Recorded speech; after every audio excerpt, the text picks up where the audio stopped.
എല്ലാവർക്കും പുതിയൊരു റെസിപ്പി വീഡിയോയിലേക്ക് സ്വാഗതം. ഇന്ന് ചെയ്യാൻ പോകുന്നത് നല്ലൊരു പൊട്ടറ്റോ മസാലയാണ്. നമ്മുടെ മസാല ദോശയ്ക്കെല്ലാം ഉണ്ടാക്കുന്നില്ലേ, അതേ ഒരു മസാലയും ഇത് വെച്ചുണ്ടാക്കുന്ന 2-3 ചെറിയ വിഭവങ്ങളുമാണ് ഇന്നത്തെ ഒരു വീഡിയോയിൽ ഉൾപ്പെടുത്തിയിരിക്കുന്നത്. അപ്പോൾ അതിന് നമുക്ക് ഈ ഒരു മസാല ഉണ്ടാക്കിയെടുക്കാം. അതിനുവേണ്ടി ഞാൻ പാൻ അടുപ്പത്ത് വെച്ചിട്ടുണ്ട്. ചൂടായതിനു ശേഷം അതിലേക്ക് വെളിച്ചെണ്ണ 2 ടേബിൾ സ്പൂൺ ഒഴിച്ചു കൊടുത്തു. അതിലേക്ക് 1/2 ടീസ്പൂൺ വീതം കടുകും പിന്നെ കടലപ്പരിപ്പും ഉഴുന്നുപരിപ്പും ഇത്രയും ചേർത്ത് കൊടുത്ത് ഒന്ന് മൂപ്പിച്ചെടുക്കുക. അതിലേക്ക് 1 ടീസ്പൂൺ ഇഞ്ചി ചെറുതായി അരിഞ്ഞതും എരിവനുസരിച്ച് പച്ചമുളകും പിന്നെ കുറച്ച് കറിവേപ്പിലയും സവാള ചെറുതായി അരിഞ്ഞതും ചേർത്ത് കൊടുത്ത് നന്നായിട്ടൊന്ന് വഴറ്റിയെടുക്കുക. സവാള നമ്മുടെ പൊട്ടറ്റോ എത്ര എടുക്കുന്നുണ്ടോ അതിൻ്റെ ഒരു 1/4 ഭാഗം മാത്രം മതി ഈ ഒരു സവാളയുടെ അളവ്. അപ്പോൾ നന്നായിട്ടൊന്ന് വാടിയതിന് ശേഷം അതിലേക്ക് 1/2 ടീസ്പൂൺ മഞ്ഞൾപ്പൊടിയാണ് ചേർത്ത് കൊടുക്കുന്നത്. ശേഷം അതിലേക്ക് പുഴുങ്ങി പൊടിച്ച് വെച്ചിരിക്കുന്ന ഉരുളക്കിഴങ്ങാണ് ചേർത്ത് കൊടുക്കുന്നത്. 2 വലിയ ഉരുളക്കിഴങ്ങ് എടുത്തിട്ടുണ്ട് ഞാനിതിൽ. ഇത് കുക്കറിലിട്ടിട്ട് വേവിച്ചതാണ്. കുക്കറിൽ ഉപ്പിട്ടിട്ട് വേവിച്ച ഉരുളക്കിഴങ്ങാണ്. അപ്പോൾ നന്നായിട്ടൊന്ന് ഉടച്ച് ചേർത്ത് കൊടുക്കണം. അതിലേക്ക് പാകത്തിന് ഉപ്പും 1/4 കപ്പ് വെള്ളവും കൂടെ ഒഴിച്ച് കൊടുക്കുന്നുണ്ട്. എന്നിട്ട് നന്നായിട്ടൊന്ന് മിക്സ് ചെയ്തെടുക്കുക. നന്നായി മിക്സ് ചെയ്തതിന് ശേഷം ഇത് മൂടി വെച്ച് ഒരു 5 മിനിറ്റ് ചെറിയ തീയിലൊന്ന് ചൂടാക്കിയെടുക്കുക. ഒന്ന് ആവി കയറിയാൽ മതി മസാലയിലേക്ക്. നന്നായിട്ടൊന്ന് ആവി കയറി വന്നിട്ടുണ്ടെങ്കിൽ അതിന് നന്നായിട്ടൊന്ന് ഇളക്കി കൊടുക്കാം. അപ്പം വെള്ളം അധികം വേണ്ട കേട്ടോ, ഇത്ര തന്നെ ധാരാളമാണ്. ഇനി ഇതിലേക്ക് നമുക്ക് അരിഞ്ഞു വെച്ചിരിക്കുന്ന മല്ലിയിലയും കുറച്ച് ജീരകപ്പൊടിയും കൂടെ ചേർത്ത് കൊടുക്കാം. ഇതിലേക്ക് വേണമെങ്കിൽ കായപ്പൊടിയും പിന്നെ ചെറുനാരങ്ങ നീര് ചേർക്കാം.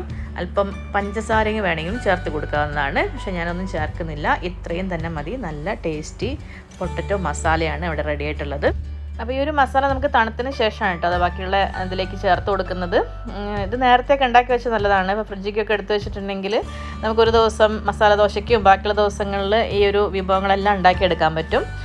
പിന്നെ ഇവിടെ ഇഡ്ലി മാവ് ഇതേ സെറ്റായിട്ട് വന്നിട്ടുണ്ട്. തലേദിവസം അരച്ച് വെച്ചിരിക്കുന്ന മാവാണ്. ഇതിൽ ഞാൻ റാഗി ചേർത്ത് അരച്ചതാണ്. അതുകൊണ്ടാണ് ഇതിനകത്ത് ചെറിയൊരു കളർ ചേഞ്ച് ഉള്ളത്. നന്നായിട്ട് പതഞ്ഞ് പൊങ്ങി വന്നിട്ടുള്ളതാണ്. നല്ല സോഫ്റ്റാണ്. നല്ല ഫ്ലഫി ആയിട്ടുള്ള ഇഡ്ഡലി നമുക്ക് ഈ ഒരു ബാറ്ററോട് ഉണ്ടാക്കിയെടുക്കാൻ പറ്റും. അപ്പോൾ ഇനി നമുക്ക് ആദ്യത്തെ ഐറ്റം ഉണ്ടാക്കാൻ നോക്കാം. അതിനുവേണ്ടി ഞാനിവിടെ ഉണ്ണിയപ്പത്തിന് ചട്ടിയാണ് ചൂടാക്കാൻ വെച്ചിട്ടുണ്ട്. ഒരു മീഡിയം ഫ്ലെയിമിൽ ഇട്ട് കൊടുക്കാം കേട്ടോ. ഇപ്പം അതിലേക്ക് എണ്ണ തേച്ച് കൊടുത്താൽ മതി. ജസ്റ്റ് ഒന്ന് ഒരു 1/4 ഭാഗത്തോളം മാവാണ് ഓരോ കുഴിയിലും ഒഴിച്ചു കൊടുക്കേണ്ടത്. അതിനുശേഷം അതിലേക്ക് നമ്മൾ പൊട്ടറ്റോ മസാലയാണ് ചേർത്ത് കൊടുക്കുന്നത്. ഒരു സ്പൂൺ അളവിനാണെങ്കിൽ നമുക്ക് എല്ലാത്തിനും ഒരേ അളവിൽ നമുക്ക് മസാല ഇടാൻ പറ്റും. അപ്പോൾ അതേ എല്ലാത്തിലും ഒഴിച്ചു കൊടുത്തു. മീതെ വീണ്ടും മാവ് ഒഴിച്ചിട്ട് ഒന്ന് കവർ ചെയ്ത് കൊടുക്കുന്നുണ്ട്. അപ്പോൾ അതേപോലെ സ്പൂൺ വെച്ചിട്ട് ഒന്ന് ലെവൽ ചെയ്താൽ മതി. അതിനുശേഷം അതിലേക്ക് അല്പം എണ്ണ ഒന്ന് തൂവി കൊടുത്താൽ മതി. ഞാനിവിടെ നെയ്യും നല്ലെണ്ണയും കൂടെ മിക്സ് ചെയ്തിട്ടാണ് കേട്ടോ ഉപയോഗിക്കുന്നത്. പിന്നെ മൂടി വെച്ചിട്ട് ഒരു 5 മിനിറ്റ് ലോ ടു മീഡിയം ഫ്ലെയിമിലാണ് നമ്മൾ ചൂടാക്കേണ്ടത്, വേവിക്കേണ്ടത്. അതിനുശേഷം ഇതേ മാവ് ഇതിന് മോൾ ഭാഗത്തുള്ളതെല്ലാം ഒന്ന് വാടി വന്നത് കാണുന്നില്ലേ, അതിനുശേഷം നമുക്കൊന്ന് മറച്ചിട്ട് കൊടുക്കാം. അപ്പം അതിനുശേഷം വീണ്ടും അല്പം ഒന്ന് എണ്ണ തൂവി കൊടുക്കണം. ഒരു 2-3 മിനിറ്റും കൂടെ മൂടി വെച്ചിട്ട് വേവിച്ചാൽ മതി. അപ്പോൾ നമ്മുടെ ആദ്യത്തെ ഐറ്റം ഇവിടെ റെഡി ആയിട്ടുണ്ട് കേട്ടോ. അപ്പോൾ ഇതിൻ്റെ പുറംഭാഗം നല്ല മുരിഞ്ഞിട്ടും ഉൾഭാഗം നല്ല സോഫ്റ്റ് ആയിരിക്കും.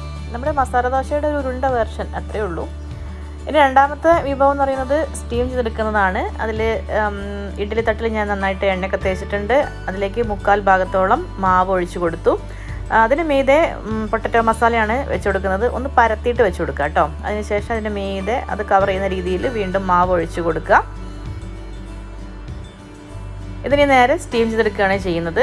സാധാരണ സമയമൊക്കെ തന്നെയേ ഉള്ളൂ. ഒരു 10 മിനിറ്റ് 15 മിനിറ്റ് കൊണ്ട് നമുക്ക് ഈ ഒരു ഇഡ്ഡലി ആയി കിട്ടും. ഇത് നല്ല ടേസ്റ്റ് ആട്ടോ. സ്റ്റഫ്ഡ് ഇഡ്ഡലി ആയിട്ട് നമുക്ക് കഴിക്കാവുന്ന. ഇനി അടുത്ത് ചെയ്യാൻ പോകുന്നത് വളരെ സിമ്പിളായിട്ടുള്ളൊരു ഐറ്റമാണ്. ഇവിടെ ഇഡ്ഡലി മാവ് എടുത്ത് വെച്ചിട്ടുണ്ട്. അതിലേക്ക് ചെറുതായിട്ട് അരിഞ്ഞ വെജിറ്റബിൾസ് ആണ്. ഇതിൽ സവാള ചേർക്കുന്നുണ്ട്, മല്ലിയില, ഇഞ്ചി, പച്ചമുളക്, കറിവേപ്പില, അതുപോലെ ക്യാരറ്റ് എല്ലാം ചെറുതായിട്ട് അരിഞ്ഞത് ചേർത്ത് മിക്സ് ചെയ്യാണ്. പാകത്തിന് ഉപ്പും കൂടെ ചേർത്ത് കൊടുക്കണേ. നമുക്ക് ഈ മാവ് ഉപയോഗിച്ചിട്ട് ഇഡ്ഡലി തട്ടിൽ സ്റ്റീം ചെയ്തെടുക്കാൻ പറ്റും. അതുപോലെ ദോശ ചുടാൻ നമ്മൾ ഊത്തപ്പം ചെയ്യുന്നത് പോലെ ദോശ ചുട്ടെടുക്കാൻ പറ്റും. പിന്നെ അതേപോലെ പനിയാരം ഉണ്ടാക്കുന്നതും ഇതേപോലെയൊക്കെ തന്നെയാണ്. അതിൽ വെജിറ്റബിൾ എല്ലാം ഒന്ന് വഴറ്റിയിട്ട് ചേർക്കുന്നു എന്നേ ഉള്ളൂ മാവിലേക്ക്. അപ്പോൾ ഈ ഒരു മാവ് ഞാനിത് നമ്മൾ ഉണ്ണിയപ്പ ചട്ടിയിൽ എണ്ണ തേച്ചിട്ടുണ്ട്. അതിലേക്ക് മാവ് ഫുള്ളായിട്ട് തന്നെ ഒഴിച്ചു കൊടുക്കുന്നുണ്ട് കേട്ടോ. ഓരോ കുഴിയിലും എണ്ണ കുറച്ച് മുകളിലൂടെ തൂവി കൊടുത്തു. 5 മിനിറ്റ് മൂടി വെച്ച് വേവിക്കുക. തിരിച്ചിട്ടിട്ട് വീണ്ടും ഒരു 2 മിനിറ്റും കൂടെ വേവിച്ചെടുത്തിട്ടുണ്ടെങ്കിൽ നമ്മുടെ ഈ ഒരു ഐറ്റവും ഇവിടെ റെഡി ആയിട്ട് കിട്ടും. അപ്പോൾ ഈ ഒരു മാവ് ഉപയോഗിച്ചിട്ട് നമുക്ക് പല വിധത്തിലും എത്ര പലഹാരങ്ങൾ ഉണ്ടാക്കാൻ പറ്റും അല്ലേ. പിന്നെ ഈ ഐറ്റംസ് എല്ലാം നമുക്ക് ഇഷ്ടമുള്ള ചട്നിയും അതുപോലെ സാമ്പാറും കൂട്ടി കഴിക്കാവുന്നതാണ്. ഇത് നല്ലൊരു ബ്രേക്ക്ഫാസ്റ്റും ഡിന്നറും ലഞ്ചും അതുപോലെ ഈവനിങ് സ്നാക്സും ഒക്കെ ആയിട്ട് കഴിക്കാവുന്നതാണ്. പ്രത്യേകിച്ച് സ്കൂളിലൊക്കെ കൊണ്ടുപോകാൻ നല്ല ഈസി ആയിരിക്കും ഇതേപോലെയൊക്കെ ചെയ്ത് കൊടുക്കുകയാണെങ്കിൽ.